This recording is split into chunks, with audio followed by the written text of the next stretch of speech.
गांधी का भारतीय राजनीति में एक राष्ट्रीय नेता के रूप में उद्भव।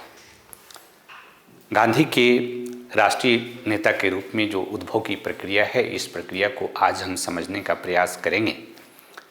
दरअसल भारतीय राजनीति में गांधी का आगमन जो है 9 जनवरी 1915 को गांधी भारत दक्षिण अफ्रीका से आते हैं, लेकिन अभी गांधी भारत की राजनीति में सक्रिय भागीदारी नहीं करते हैं, राइट। लेकिन गांधी 1915 में भारत में आते हैं, तो एक तरह से हम 1915 का जो वर्ष है उसे गांधी के भारत में आगमन और भारत की राजनीति में गांधी के प्रवेश के रूप में भी देख सकते हैं। हालांकि गांधी ने औपचारिक रूप से भारतीय राजनीति में अभी प्रवेश नहीं किया था, लेकिन गांधी ने भारतीय समाज की सामाजिक, आर्थिक, राजनीतिक परिस्थितियों का अध्ययन करना शुरू कर दिया था। और 1920 यानी 1915 में गांधी का आगमन और 1920 में गांधी का भारतीय राष्ट्रीय आंदोलन के सर्वोच्च नेता के रूप में जो विकास होता है, इस विकास प्रक्रिया को ही हम समझने का प्रयास करेंगे आज के इस क्लास में। तो सबसे पहले हम देखें कि वो कौन कौन सी परिस्थितियां गांधी के एक राष्ट्रीय नेता के रूप में उद्भव के लिए उत्तरदायी थी। तो सबसे पहले हम कुछ महत्वपूर्ण जो कारण हैं या परिस्थितियां हैं, उन परिस्थितियों के जो मुख्य बिंदु हैं, मुख्य पॉइंट है, उन बिंदुओं को हम देखने का प्रयास करें और तब हम एक एक करके उन महत्वपूर्ण बिंदुओं को एक्सप्लेन करके और हम समझने का प्रयास करेंगे कि गांधी किस प्रकार से भारतीय राष्ट्रीय आंदोलन में गांधी का उद्भव होता है। तो अगर इन परिस्थितियों को हम देखें तो सबसे इम्पॉर्टेंट है कि जब गांधी 1915 में भारत आते हैं तो 1915 की क्या राजनीतिक परिस्थितियां थी। तो अगर हम कहें कि 1915 में भारत में एक तरह से राजनीतिक शून्यता की स्थिति है, भारत में एक तरह से पॉलिटिकल वैक्यूम था, और ये पॉलिटिकल वैक्यूम जो है गांधी के उद्भव में बहुत महत्वपूर्ण भूमिका अदा करता है। इससे पॉइंट को हम लोग डिस्कस करेंगे। दूसरा जो इम्पोर्टेंट पॉइंट है गांधी के राष्ट्रीय नेता के रूप में उद्भव के संदर्भ में, उसके अंतर्गत हम प्रथम विश्व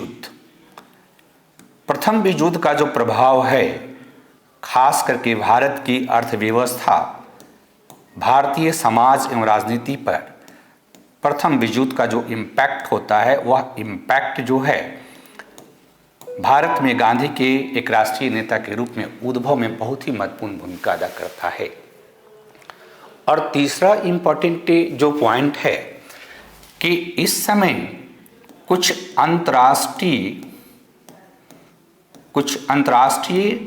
जो कारक थे, कुछ अंतर्राष्ट्रीय परिस्थितियां विद्यमान थी, जिन परिस्थितियों ने गांधी के एक राष्ट्रीय नेता के रूप में उद्भव में बहुत ही महत्वपूर्ण भूमिका अदा की थी, उसको भी हम देखने का प्रयास करेंगे।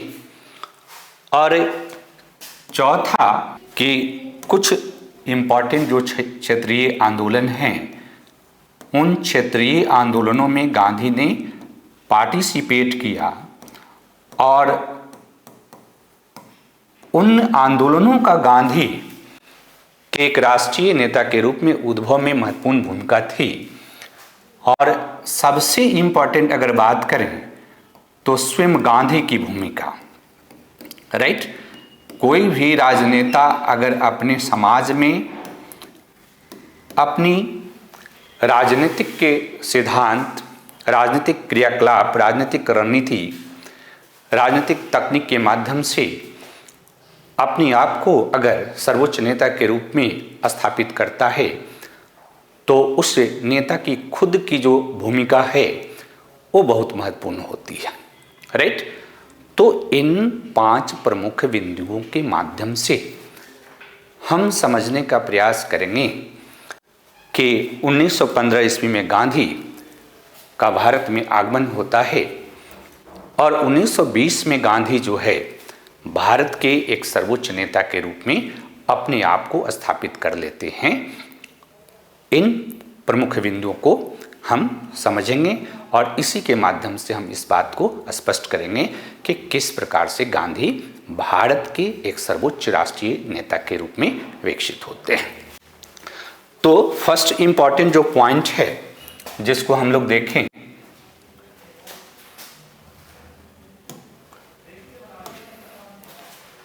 फर्स्ट हमने कहा कि जब गांधी भारत में आते हैं तो भारत में एक तरह से राजनीतिक शून्यता की स्थिति थी, राइट।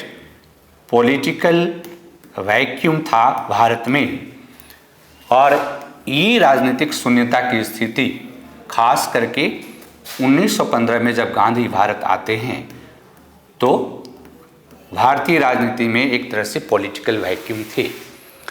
ये पॉलिटिकल जो वैक्यूम थी, राजनीतिक जो शून्यता थी, इस राजनीतिक शून्यता की शुरुआत जो है एक तरह से 1907 में सूरत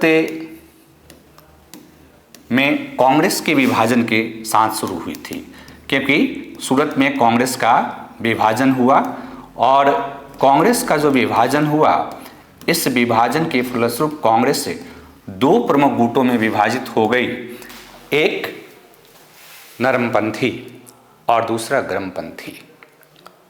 सूरत के विभाजन के बाद जहां एक तरफ गर्मपंथी नेताओं को ब्रिटिश सरकार ने दबा दिया, उनके विरुद्ध कानूनी कार्रवाई करके उनकी भूमिका को एक तरह से समाप्त करने का प्रयास किया, तो दूसरी तरफ नरमपंथी जो नेता थे, इनकी एक्टिविटी भी धीरे धीरे समाप्त होने लगी, क्योंकि ये संवैधानिक सुधारों पर जोर देते हैं और 1909 ईस्वी में मार्ले मिंटो सुधार जो है होती है और उन सुधारों को लेकर के ये कोई बहुत बड़ी राजनीतिक रणनीति वहाँ तय नहीं कर पाते हैं और इस बीच विभिन्न व्यक्तित्वों के बीच एक तरह से संघर्ष देखने को मिलता है। एक तरह से हम कहें तो क्या होता है कि 1907 से 1915 के बीच की राजनीति को अगर आप देखें तो ये लोग दोनों ही गुट जिसकी हम बात कर रहे हैं कि एक तरफ नरमपंथी, राइट, और दूसरी तरफ गर्मपंथी, ये दोनों ही गुट एक तरह से निष्क्रिय हो गए हैं। ये बात ध्यान में रखना है कि ये एक्टिव नहीं है, ये निष्क्रिय हो गए थे। और जब इनकी निष्क्रियता, राजनीतिक निष्क्रियता इस तरह से थी, उस समय गांधी जब भारत में आते हैं तो यह जो बिंदु है, यह जो परिस्थिति है, यह गांधी के उद्भव में बहुत ही महत्वपूर्ण भूमिका अदा करती है। कैसे करती है, आप इस बात को समझिए कि जब किसी देश में एक प्रभावशाली नेता उपस्थित रहता है तो कोई दूसरे नेता को अपनी सर्वोच्चता स्थापित करने के लिए उसके साथ राजनीतिक प्रतिस्पर्धा करनी पड़ती है। गांधी जिस समय भारत आते हैं और भारत की जिस तरह से राजनीतिक परिस्थितियां थी, जिस तरह से भारत में राजनीतिक शून्यता की स्थिति थी, उस स्थिति में गांधी को इस प्रकार की कोई बहुत प्रतिस्पर्धा करने की जरूरत नहीं पड़ी और इसलिए यह राजनीतिक शून्यता की स्थिति गांधी के उद्भव में महत्वपूर्ण भूमिका अदा करता है। तो एक तो आपको ये देखना है। दूसरा इम्पॉर्टेंट जिसकी चर्चा हमने किया कि प्रथम विश्व युद्ध, राइट, प्रथम विश्व युद्ध जो है इसका जो इम्पैक्ट है, राइट, इसका प्रभाव भारतीय अर्थव्यवस्था पर, भारतीय समाज पर और भारत की राजनीतिक परिस्थितियों पर इसने गांधी के उद्भव में बहुत ही महत्वपूर्ण भूमिका अदा की। क्योंकि प्रथम विश्व युद्ध 1914 से 18 के बीच ये हुआ और इस प्रथम विश्व युद्ध के दौरान ब्रिटिश सरकार ने भारत में एक तरह से युद्धकालीन अर्थव्यवस्था का निर्माण किया था। युद्धकालीन अर्थव्यवस्था, भारत की जो अर्थव्यवस्था जो होती है एक तरह से वार इकोनॉमी में परिवर्तित हो जाती है। इसका मतलब क्या है कि जब युद्ध होती है, कभी भी युद्ध होती है, तो युद्ध में जो सरकारी होती है वो आर्थिक संसाधनों का उपयोग जो है मुख्य रूप से अपनी युद्ध की आवश्यकताओं की पूर्ति के लिए करती है। यहाँ भी ब्रिटिश सरकार जो है युद्ध की आवश्यकताओं की पूर्ति के लिए संसाधनों का उपयोग प्रारंभ करती है। और चूंकि ब्रिटिश सरकार युद्ध के उपयोग के लिए संसाधनों का प्रयोग करना प्रारंभ कर देती है, तो इससे क्या क्या प्रभाव पड़ता है भारतीय समाज में और वह प्रभाव किस प्रकार से गांधी के उद्भव के लिए एक सामाजिक और राजनीतिक वातावरण का निर्माण करता है, हम इस चीज़ को अगर हम समझ लें तो हम बहुत ही आसानी पूर्वक समझ सकते हैं कि गांधी 5 वर्षों के भीतर ही एक सर्वोच्च नेता के रूप में स्वयं को किस तरह से स्थापित करने में सक्षम हो गए। दरअसल इस युद्धकालीन अर्थव्यवस्था के प्रभाव स्वरूप भारत में जो ब्रिटिश सरकार है उसकी रक्षा बजट में वृद्धि हुई। ये बात ध्यान में रखना है कि इसकी रक्षा जो बजट है उसमें निरंतर वृद्धि हो रही है और रक्षा आवश्यकताओं की पूर्ति कहाँ से की जाएगी। तो रक्षा आवश्यकताओं की पूर्ति के लिए ब्रिटिश सरकार ने भारत में अप्रत्यक्ष कर यानी इनडायरेक्ट टैक्स जो है उद्योग और व्यापार जगत पर बढ़ा दिया।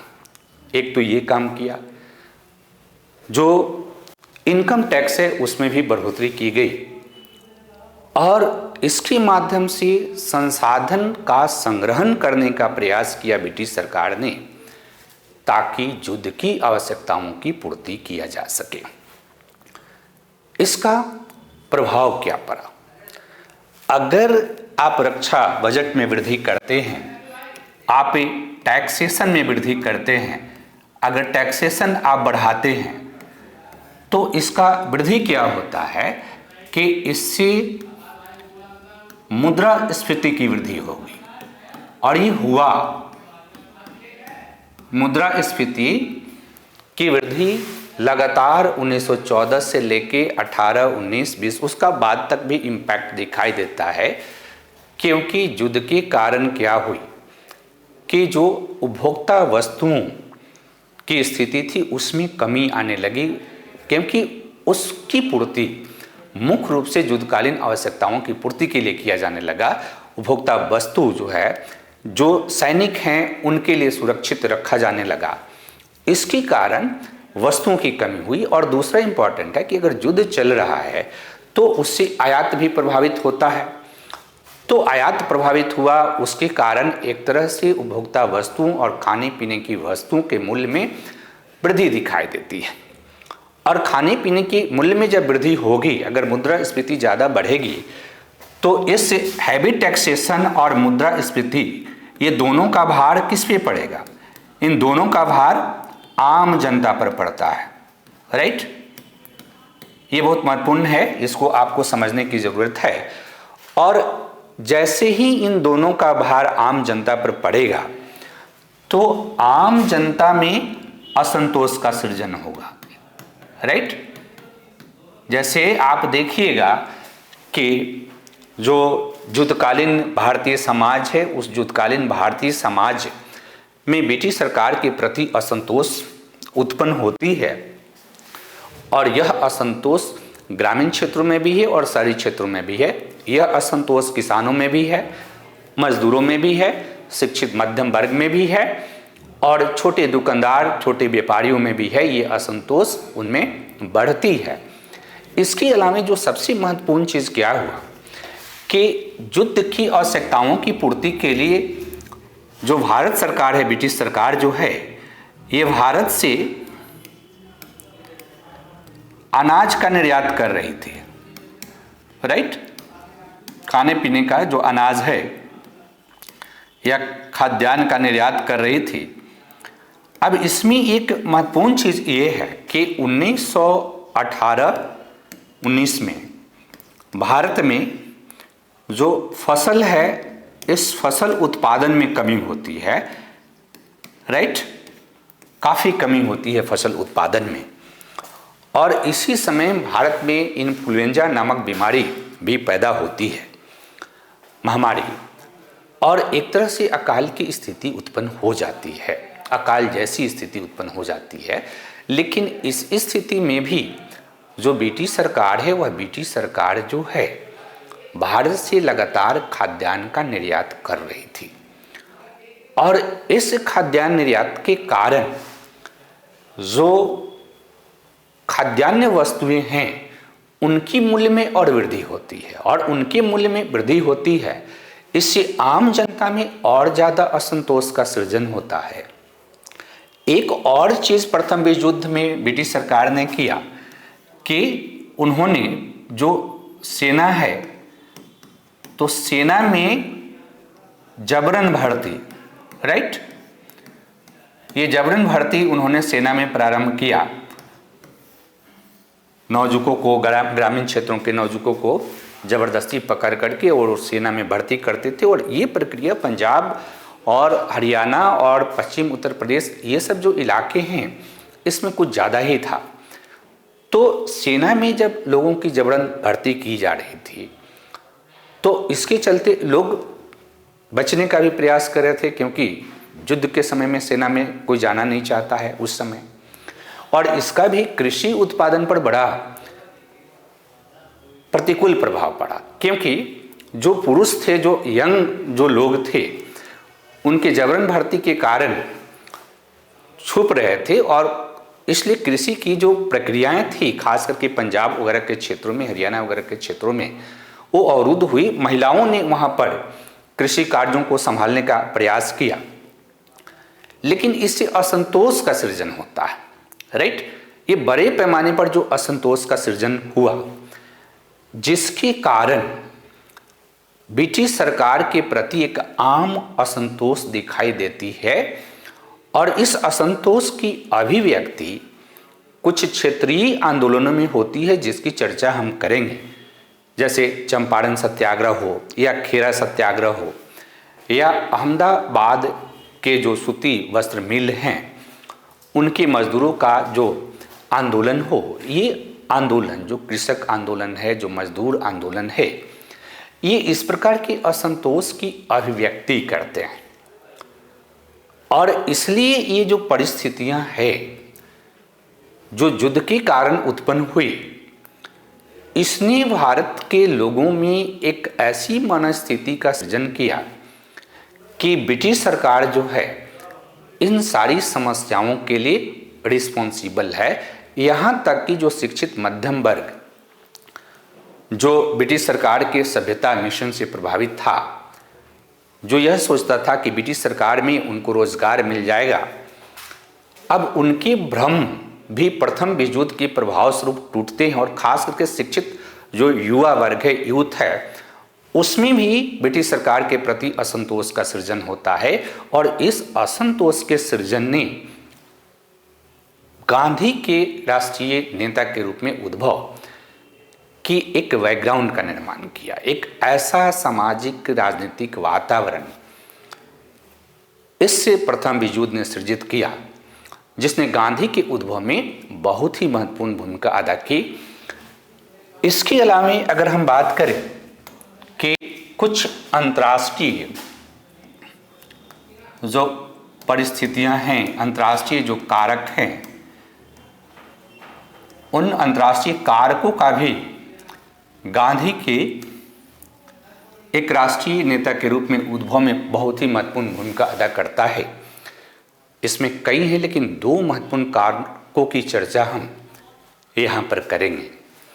पहला महत्वपूर्ण कारक है कि प्रथम विश्व युद्ध के दौरान ही साम्राज्यवाद विरोधी आंदोलन, राइट, साम्राज्यवाद विरोधी आंदोलन ये वैश्विक लेवल पर शुरू होता है, जिसमें एशिया और अफ्रीका के विभिन्न देशों में साम्राज्यवाद और उपनिवेशवाद के विरुद्ध में वहाँ की जनता, वहाँ के लीडर जो है सामने आते हैं और प्रथम विश्व युद्ध की जो परिस्थितियाँ थी उन परिस्थितियों ने इसमें योगदान दिया था। ये घटना जो अलग अलग देशों में हो रही थी ये भारत के लोगों को प्रभावित करती है, राइट, ये भारत के लोगों को प्रभावित करती है। और इसके अलावे हम बात करें पूंजीवाद, तो पूंजीवाद की आलोचना, राइट, ये पूंजीवाद की आलोचना भी प्रथम विश्व युद्ध के दौरान हमें वैश्विक लेवल पर देखने को मिलती है, क्योंकि 1917 ईस्वी में जब रूसी क्रांति होती है, रूसी क्रांति के फलस्वरूप सोवियत संघ का गठन होता है और उस सोवियत संघ में फिर आपे समाजवादी सरकार की स्थापना होती है। और समाजवादी जो सरकार जो है समाजवादी व्यवस्था की बात करती है जो पूंजीवाद का एक विकल्प प्रस्तुत करता है। और ये पूंजीवाद का जो विकल्प प्रस्तुत करता है ये भारत के लोगों की मानसिकता को भी प्रभावित करता है। और गांधी भी प्रभावित होते हैं एक तरह से, क्योंकि गांधी ने पूंजीवाद की आलोचना बहुत ही ज़बरदस्त ढंग से की है, जिसको हम देखेंगे। और गांधी ने साम्राज्यवाद की भी आलोचना की है। तो ये जो अंतर्राष्ट्रीय जो परिस्थितियां हैं, इस अंतर्राष्ट्रीय परिस्थिति ने खास करके गांधी की एक राष्ट्रीय नेता के रूप में उद्भव को प्रभावित किया है, राइट। इसके अलावे जो गांधी के एक राष्ट्रीय नेता के रूप में उद्भव की प्रक्रिया है उसमें कुछ क्षेत्रीय आंदोलन, राइट, जो भारत में कुछ क्षेत्रीय आंदोलन हुए, इन क्षेत्रीय आंदोलनों ने गांधी के राष्ट्रीय नेता के रूप में उद्भव की प्रक्रिया में बहुत ही महत्वपूर्ण योगदान किया। इसमें एक तो चंपारण सत्याग्रह, राइट, चंपारण सत्याग्रह ये 1917। दूसरा जो है खेरा सत्याग्रह, राइट, ये 1917-18। और तीसरा जो है अहमदाबाद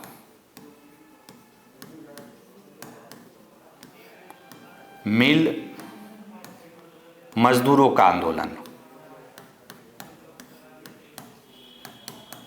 राइट।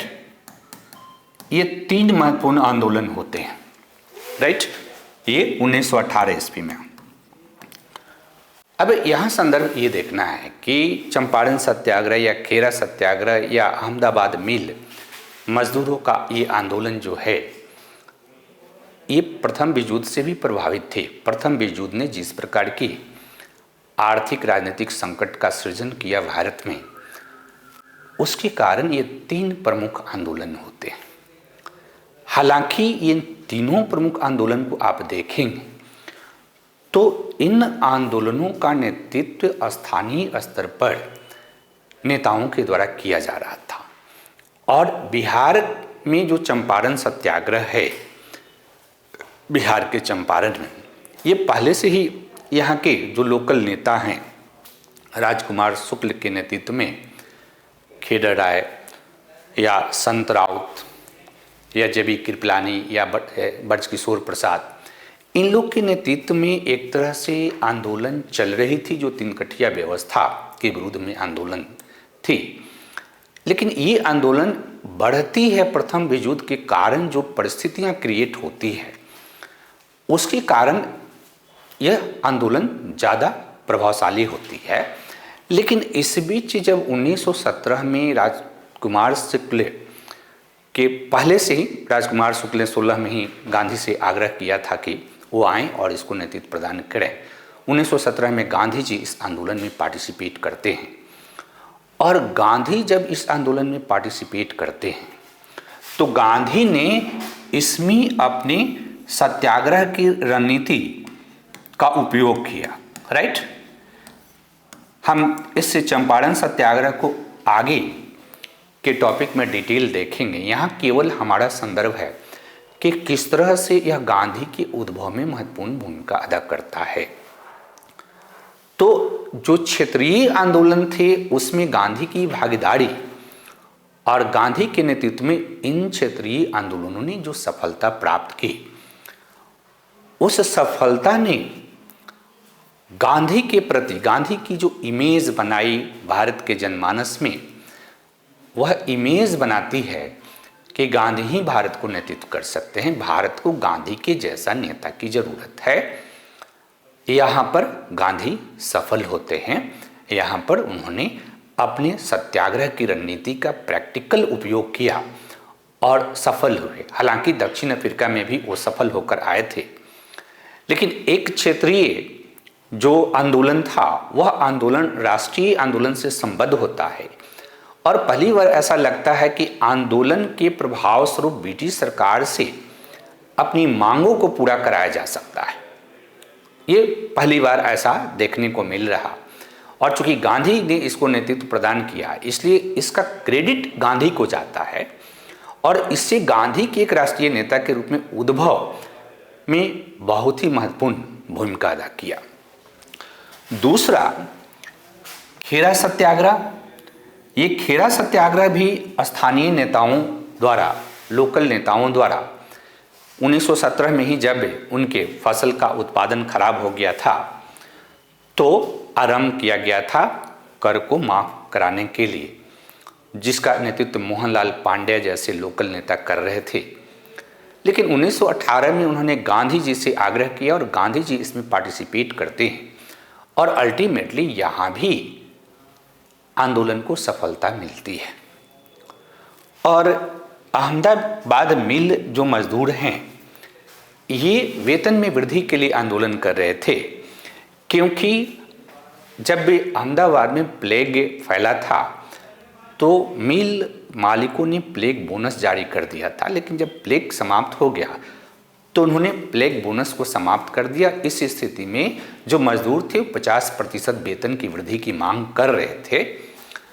अब इस आंदोलन का नेतृत्व भी अनसुईया बेन जैसे क्षेत्रीय नेता के द्वारा किया जा रहा था और अनसुईया बेन के नेतृत्व को मजदूरों ने एक तरह से स्वीकारा भी था। लेकिन जब अनसुईया बेन गांधी से संपर्क करती हैं और गांधी इस आंदोलन में पार्टिसिपेट करते हैं तो अल्टीमेटली यहाँ भी गांधी मध्यस्थता करके मजदूरों की वेतन वृद्धि कराने में सक्षम होते हैं।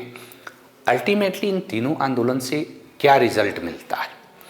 अगर इन तीनों आंदोलन, क्षेत्रीय आंदोलन को देखा जाए तो यहाँ गांधी को सफलता मिलती है, यहाँ गांधी सफल होते हैं और गांधी सफल होते हैं तो इससे भारतीय जनमानस में एक मैसेज आता है कि भारत में अगर भारतीय राजनीति में कोई ऐसा नेता आज हमें लीडरशिप कर सकता है, भविष्य में हमें लीडरशिप प्रदान कर सकता है, तो वो गांधी ही हैं। और इसलिए इन क्षेत्रीय जो आंदोलनों का योगदान जो है गांधी के एक राष्ट्रीय नेता के रूप में उद्भव में बहुत महत्वपूर्ण है, क्योंकि गांधी ने जो क्षेत्रीय आंदोलन है उसको अपने साथ जोड़ लिया और अपने साथ जोड़ने के कारण अभी तक अगर इसके पूर्व के आंदोलन को आप देखिएगा तो नरमपंथी और गरमपंथी दोनों का जो राजनीति था वो शहर केंद्रित था, नगर केंद्रित था और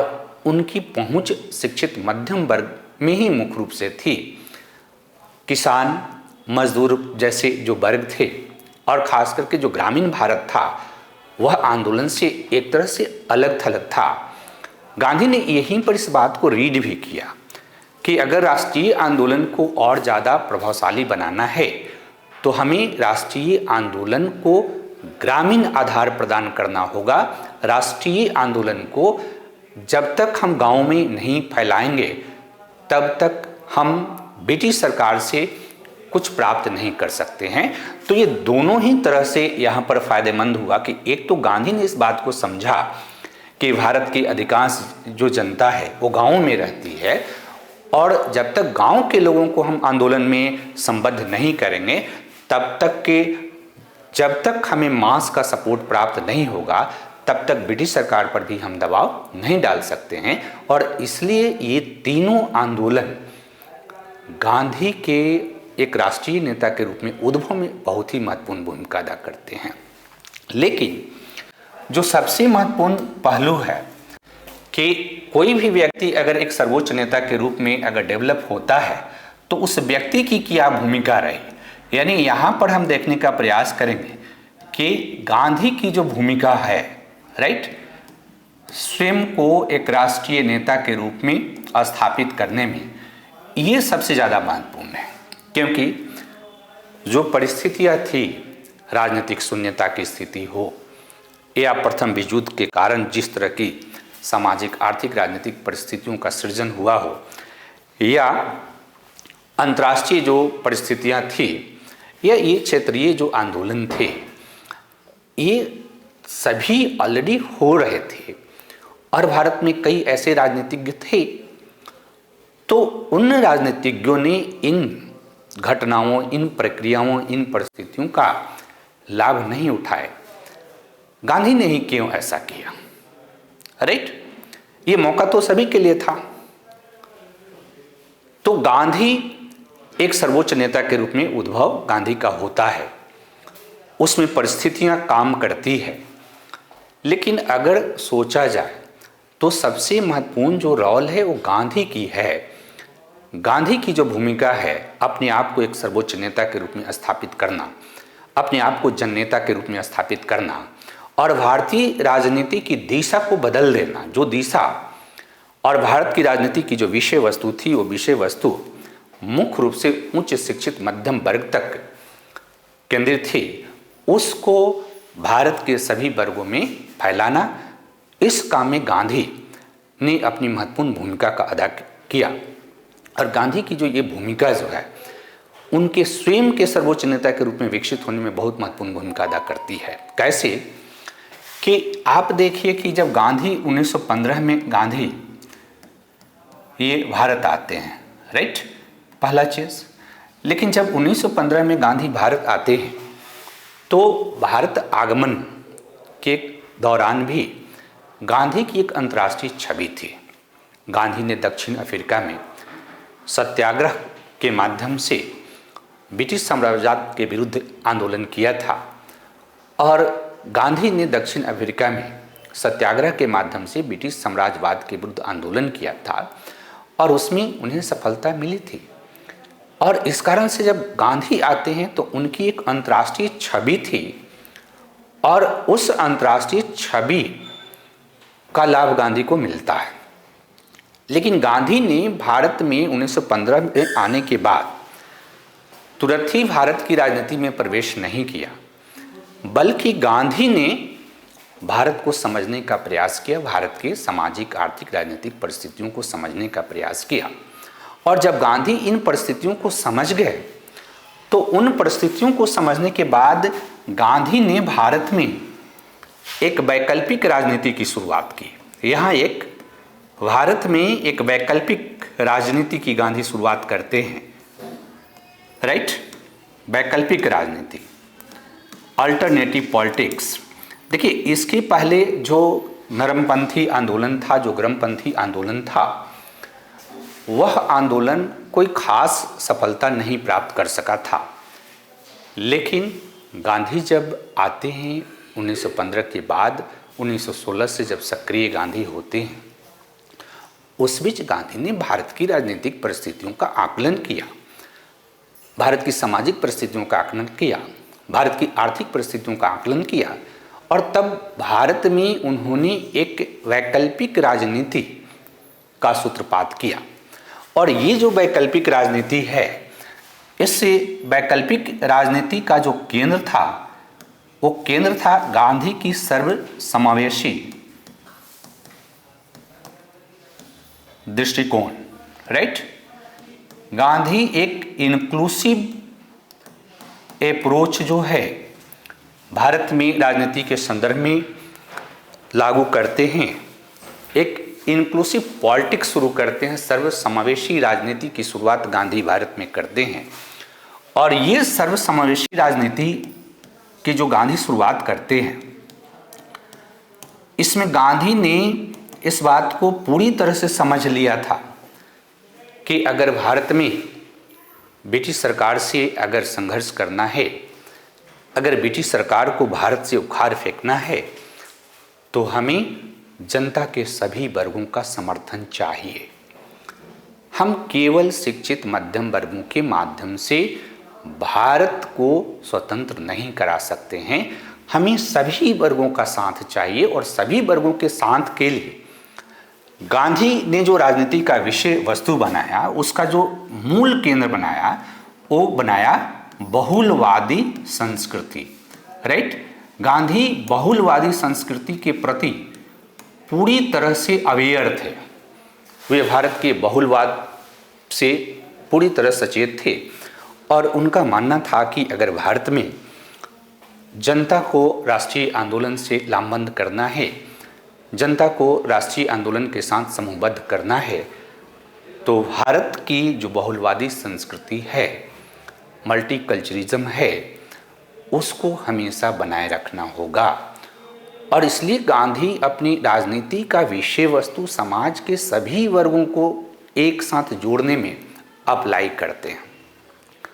उन्होंने किसानों को अपने साथ जोड़ा, उन्होंने मजदूरों को अपने साथ जोड़ा, उन्होंने शिक्षित मध्यम वर्ग को अपने साथ जोड़ा, उन्होंने दलित वर्ग को अपने साथ जोड़ा, उन्होंने पिछड़ा वर्ग और पिछड़े क्षेत्रों को अपने साथ जोड़ा, उन्होंने शिक्षित मध्यम वर्ग को अपने साथ जोड़ा। बाद में गांधी ने उद्योगपति और व्यापारियों को भी अपने साथ जोड़ा। यानी गांधी की जो राजनीति है, उस राजनीति के अंतर्गत उन्होंने सभी वर्गों को अपने साथ समूहबद्ध करने का, लामबंद करने का प्रयास किया। और सभी वर्गों को लामबंद करने के लिए गांधी ने विचारधारा का जिस दृष्टिकोण का प्रतिपादन किया, उस दृष्टिकोण ने ऐसा चीज़ें स्थापित किया कि सबको लगता था कि गांधी की राजनीति में ही सभी के लिए कुछ न कुछ है, राइट। इसके लिए गांधी ने क्या किया कि जो आंदोलन का लक्ष्य है, राइट, जो लक्ष्य है, एक तरह से नैतिक लक्ष्य निर्धारित किया। राष्ट्रीय आंदोलन का लक्ष्य जो है, गांधी ने मोरल गोल निर्धारित किया, जिसको उन्होंने स्वराज के रूप में सामने रखा। लेकिन स्वराज की जो अवधारणा है, गांधी ने कहा कि राष्ट्रीय आंदोलन का उद्देश्य भारत को स्वराज प्राप्त करना है। लेकिन स्वराज की व्याख्या, स्वराज की परिभाषा गांधी ने ऑब्जेक्टिव रूप में प्रस्तुत नहीं किया, ठोस रूप में प्रस्तुत नहीं किया। ये एक तरह से हवाई गोल था, उसका उन्होंने परिभाषित नहीं किया। और इसके माध्यम से उन्होंने अपने लक्ष्य को एक तरह से नैतिक लक्ष्य के रूप में सामने रखा, सब्जेक्टिव लक्ष्य के रूप में सामने रखा। और इसके साथ साथ गांधी ने भारत में राष्ट्रवाद की एक नवीन परिकल्पना प्रस्तुत की, राइट। गांधी की जो राष्ट्रवाद की परिकल्पना है, ये पहले के राष्ट्रवाद की परिकल्पना से एकदम विपरीत था, राइट। क्योंकि पहले के नरमपंथी जो थे और गर्मपंथी, जहां नरमपंथी पश्चिम के राष्ट्रवाद से प्रभावित थे, पश्चिमी सभ्यता से प्रभावित थे, गर्मपंथी जहां हिंदू पुनरुत्थानवादी आंदोलन से प्रभावित थे, वहीं गांधी ने कहा कि भारत प्राचीन सभ्यता जो भारत की है, वो प्राचीन सभ्यता में भारत पहले से ही एक राष्ट्र के रूप में है। यानी भारत इस्लाम के आगमन के पूर्व ही एक राष्ट्र के रूप में है और लोग एक राष्ट्रीय प्रजा के रूप में आपस में इंटीग्रेटेड थे। क्योंकि भारत में सर्वसमावेशी जो अवधारणा है, ये प्राचीन भारत का एक केंद्रीय अवधारणा है। और प्राचीन भारत में जितने भी बाहर से लोग हैं आए, उन सभी को भारत की प्राचीन सभ्यता ने अपने में आत्मसात कर लिया। राइट, आत्मसात कर लिया। बहुत सारे विदेशी प्राचीन काल में भी आए और वे सभी भारतीय बन गए। तो गांधी ने कहा कि भारत में ऑलरेडी राष्ट्रवाद प्राचीन काल में ही विद्यमान था और राष्ट्रवाद की परिकल्पना इन्होंने प्राचीन भारतीय सभ्यता के रूप में की। राइट, प्राचीन भारतीय सभ्यता, ये बात ध्यान में रखना है, के रूप में इन्होंने राष्ट्रवाद की परिकल्पना की, जो एकदम से नवीन था। स्वराज की अवधारणा और प्राचीन भारतीय सभ्यता की अवधारणा, और उस प्राचीन भारतीय सभ्यता के माध्यम से राष्ट्रवाद की परिकल्पना प्रस्तुत की। और साथ ही साथ जो पश्चिम का ये पश्चिमी सभ्यता है, इस पश्चिम सभ्यता एवं पूंजीवाद का गांधी आलोचना करते हैं। दोनों चीज का गांधी आलोचना करते हैं। पश्चिमी सभ्यता की भी आलोचना करते हैं और पूंजीवाद की भी आलोचना करते हैं, बड़ी कठोर आलोचना करते हैं। और गांधी कहते हैं कि अंग्रेजों ने भारत को नहीं लूटा है, अंग्रेजों ने भारत पर कब्जा नहीं किया है, बल्कि हमने अपनी आज़ादी उनको स्वयं दे दी है, क्योंकि हमने पश्चिमी सभ्यता को स्वीकार कर लिया है, हमने पूंजीवादी व्यवस्था को स्वीकार कर लिया है। और ये दोनों व्यवस्था जो हैं ये हिंसक हैं, ये दोनों व्यवस्था जो है हिंसा का समर्थन करती है, जबकि हमारी प्राचीन भारतीय सभ्यता जो है ये अहिंसक है, ये अहिंसा में विश्वास करती है। और पश्चिमी सभ्यता पूंजीवाद जो है हिंसक है, हिंसा में विश्वास करती है। और चूंकि अगर आप पश्चिमी सभ्यता को ही अपना आदर्श बनाएंगे, पूंजीवाद को अपना आदर्श बनाएंगे, तो भारत तो पूंजीवाद द्वारा शोषित हो रहा है। भारत का जो एक्सप्लॉयटेशन है वो पूंजीवाद के द्वारा किया जा रहा है, वो पश्चिमी सभ्यता के द्वारा किया जा रहा है। तो जब तक कि उसका आप विरोध नहीं करेंगे, तब तक आप भारत को कैसे स्वतंत्र करा सकते हैं। इस तरह से गांधी ने राष्ट्रवाद की एक वैकल्पिक अवधारणा भी प्रस्तुत किया। और जब गांधी इस तरह की अवधारणा का प्रतिपादन करते हैं, तो पहले से ही हमने आपको बताया कि भारत में जो परिस्थितियां थी, जिस तरह की परिस्थितियां विद्यमान थी भारत में, उन परिस्थितियों में पहले से ही जनता की जो मानसिकता थी, जनता एक नेता की तलाश में थी, क्योंकि जिस तरह की सामाजिक आर्थिक राजनीतिक परिस्थितियां विद्यमान थी, तो लोगों में असंतोष व्यापक था। और उस असंतोष को गांधी ने अपनी विचारधारा, अपनी कार्य प्रणाली, अपनी जीवन पद्धति से प्रभावित किया। और इसके कारण गांधी स्वयं को एक राष्ट्रीय नेता के रूप में स्थापित करने में सक्षम होते हैं। इसके अलावा अगर आप देखिए कि गांधी की जो राजनीतिक रणनीति है, राइट, गांधी की जो राजनीतिक रणनीति अगर हम बात करें, यहाँ भी गांधी ने एक वैकल्पिक रणनीति का उपयोग किया। और चूंकि गांधी यहाँ एक वैकल्पिक रणनीति का उपयोग करते हैं, तो इस वैकल्पिक रणनीति ने भारत की जनता को एक नया विकल्प प्रदान किया, जिसमें सब कुछ नया था। जैसे गांधी ने अपनी जो राजनीतिक रणनीति बनाया, उस राजनीतिक रणनीति के अंतर्गत गांधी ने सत्याग्रह की अवधारणा का प्रतिपादन किया। और सत्याग्रह की व्याख्या गांधी ने क्या किया? गांधी ने कहा कि सत्य पर अटल रहना ही सत्याग्रह है। सत्याग्रह सत्य की शक्ति है, आत्मा की शक्ति है। और जो सत्याग्रह करता है उसका मुख्य लक्ष्य क्या होता है कि जो शोषक है उसका हृदय परिवर्तित कराना, और उसके हृदय को परिवर्तित करा करके वो अपने लक्ष्यों को प्राप्त करता है।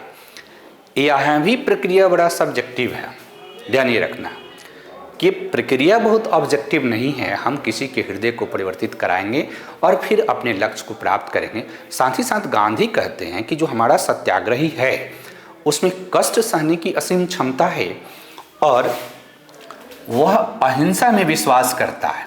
ये बात ध्यान में रखना है कि गांधी ने अपनी जो विचारधारा थी, जो गांधी की जो सत्याग्रह है, वो सत्याग्रह अहिंसा पर आधारित थे और अहिंसा को गांधी ने एक बहुत ही अच्छा राजनीतिक अस्त्र के रूप में भी इस्तेमाल किया, क्योंकि गांधी ने इस बात को मूल्यांकन कर लिया था कि भारत की अधिकांश जनता अहिंसा में विश्वास करती है। दूसरा कि अगर हम अहिंसा के माध्यम से आंदोलन को शुरू करेंगे, अगर शांतिपूर्ण आंदोलन करेंगे, शांतिपूर्ण सत्याग्रह करेंगे, तो फिर उसमें जनता की भागीदारी ज़्यादा होगी और हम उस जन भागीदारी को नियंत्रित भी कर सकते हैं, क्योंकि गांधी नियंत्रित राजनीति में विश्वास करते हैं। तो सत्याग्रह और अहिंसा के माध्यम से अगर राजनीति होगी तो उसमें महिलाएं भाग ले सकती है, उसमें बुजुर्ग भी भाग ले सकते हैं, उसमें ग्रामीण क्षेत्र के सभी वर्ग के लोग भाग ले सकते हैं, दलित भी हो सकते हैं, आदिवासी भी हो सकते हैं, उच्च वर्ग के लोग हो सकते हैं, उच्च जाति पिछड़े वर्ग के लोग हो सकते हैं, पिछड़े क्षेत्रों के लोग हो सकते हैं।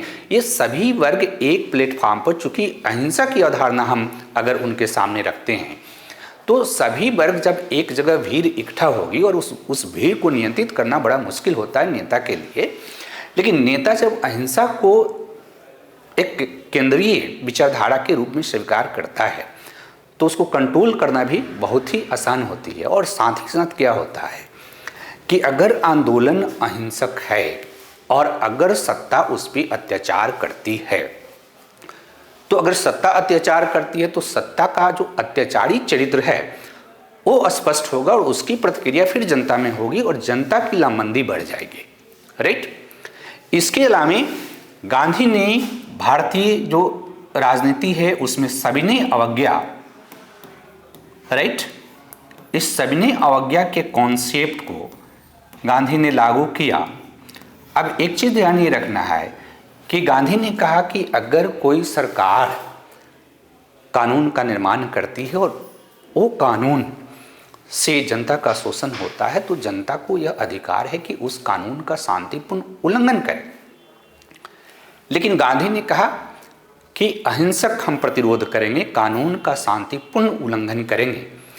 इसका बड़ा महत्व है क्योंकि भारत की जनता आम तौर पर ब्रिटिश जो सरकार थी उससे डरती थी। लोगों के मन से डर को निकालना था, क्योंकि कानून का लोगों के मन और मस्तिष्क पर भय था। इस कानून के भय को निकालने के लिए जब गांधी सविनय अवज्ञा करते हैं, और गांधी का अप्रोच था कि अगर एक कानून का उल्लंघन करेंगे तो जनता दूसरे कानून का उल्लंघन करने के लिए प्रेरित होगी। और गांधी का जो ये सविनय अवज्ञा था, स्वदेशी आंदोलन के जो निष्क्रिय प्रतिरोध था जिसकी अवधारणा का प्रतिपादन अरविंद घोष ने किया था, उससे डिफरेंट था। क्योंकि अरविंद घोष का मानना था कि अगर हम निष्क्रिय प्रतिरोध करते हैं और अत्याचार ज़्यादा बढ़ जाती है, आपकी क्षमता खत्म हो जाती है, तो आप उसका प्रतिकार कर सकते हैं और उसके लिए वो हिंसा की अनुमति भी देते हैं। लेकिन गांधी हिंसा की अनुमति नहीं देते हैं। गांधी हमेशा अहिंसा की बात करते हैं। राइट। और इस तरह से गांधी ने एक नवीन चीज़ लोगों के सामने रखी। इसके अलावा गांधी ने स्वदेशी, बहिष्कार और रचनात्मक कार्यक्रम,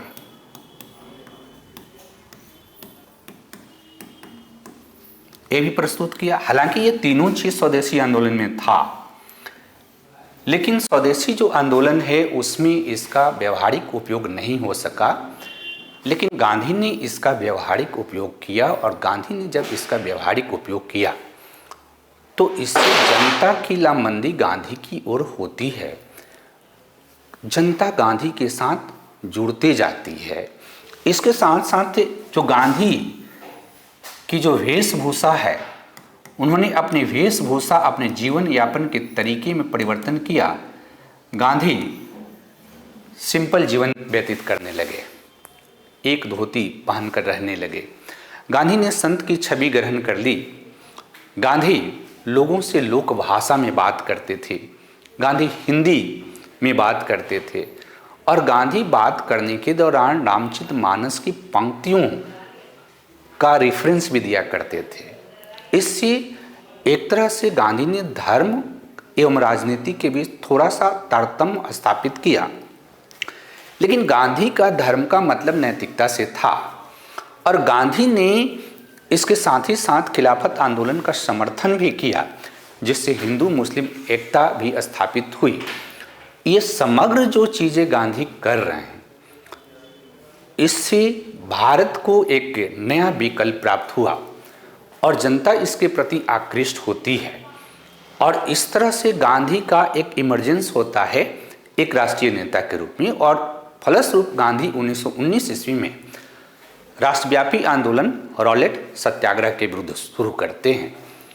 उसमें सपोर्ट मिलता है गांधी को, लेकिन कई जगह पर उसमें हिंसक घटनाएं होती है और ख़ास करके पंजाब के क्षेत्रों में, अमृतसर में जालियांवाला बाग हत्याकांड के बाद गांधी ने उस आंदोलन को स्थगित कर लिया। लेकिन गांधी ने महसूस किया कि अगर भारत में आंदोलन अगर चलाना है तो इसके लिए संगठन की आवश्यकता है और फिर उन्होंने कांग्रेस के माध्यम से 1920 ईस्वी में असहयोग आंदोलन आरंभ किया और 1920 ईस्वी आते आते गांधी भारत के एक सर्वोच्च नेता के रूप में स्थापित हो गए।